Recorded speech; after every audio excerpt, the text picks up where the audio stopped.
முன்னொரு காலத்தில் ஒரு கிராமத்தில் ஒரு தாய், தந்தை, 2 பையன்கள் குடும்பமாக வாழ்ந்து வந்தனர். தந்தை எந்த வேலை செய்யச் சொன்னாலும் பிள்ளைகள் பொறுப்பாக செய்து வந்தனர். ஒரு நாள் தந்தை இருவரையும் அழைத்து காட்டிற்கு சென்று வீட்டிற்கு தேவையான விறகை கொண்டு வரச் சொன்னார். இருவரும் காட்டிற்கு சென்று விறகு வெட்டினார்கள். அவற்றை ஒரே அளவுள்ள 2 கட்டுகளாக கட்டினார்கள். ஆளுக்கு ஒரு கட்டை தூக்கி கொண்டு வீட்டை நோக்கி நடந்தார்கள்.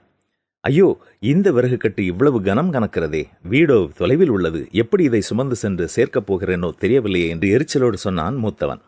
என் விறகு கட்டு அவ்வளவு எடையில்லை, நான் எளிதாக இதை சுமந்து செல்வேன், வீடு எவ்வளவு தொலைவில் இருந்தாலும் எனக்கு கவலை இல்லை என்றான் 2வது மகன். இதை கேட்டு வியப்படைந்த முதல் மகன், உன் விறகு கட்டும் என்னுடைய விறகு கட்டும் ஒரே எடைதான், என்னை விட வலிமை குறைந்தவன் நீ, விறகு கட்டை சுமக்க நீ மிகவும் துன்பப்பட வேண்டும், ஆனால் நீ அவ்வளவு எடை இல்லை என்கிறாய், என்னால் நம்ப முடியவில்லையே என்று கேட்டான்.